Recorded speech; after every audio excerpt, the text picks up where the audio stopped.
সর্ষে ইলিশ রাঁধবো আজ একটু অন্য রকম।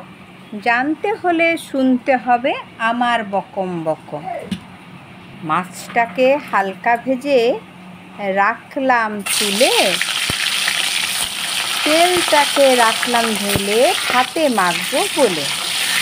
কড়াইতে তেল দিয়ে দিলাম সর্ষে, নারকেল, পেঁয়াজ, রসুন বাটা, সঙ্গে দিলাম কয়েকটা কাঁচা লঙ্কা গোটা।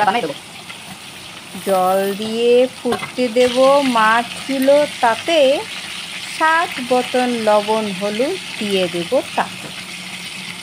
20 মিনিট ফুটে গেলে নামিয়ে নেব কড়া। ধনেপাতা থাকলে পরে তার মধ্যে ছড়া। ভিন্ন স্বাদের সর্ষে ইলিশ হয়ে গেল রান্না। আর যে দেরি সয় না, এবার ভাত বেড়ে আননা।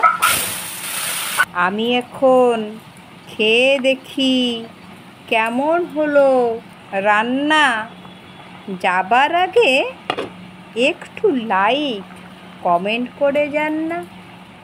ভালো যদি লাগে তবে পেজটাকে করো ফলো, আর ইউটিউব থেকে দেখতে হলে সাবস্ক্রাইব করে দিন।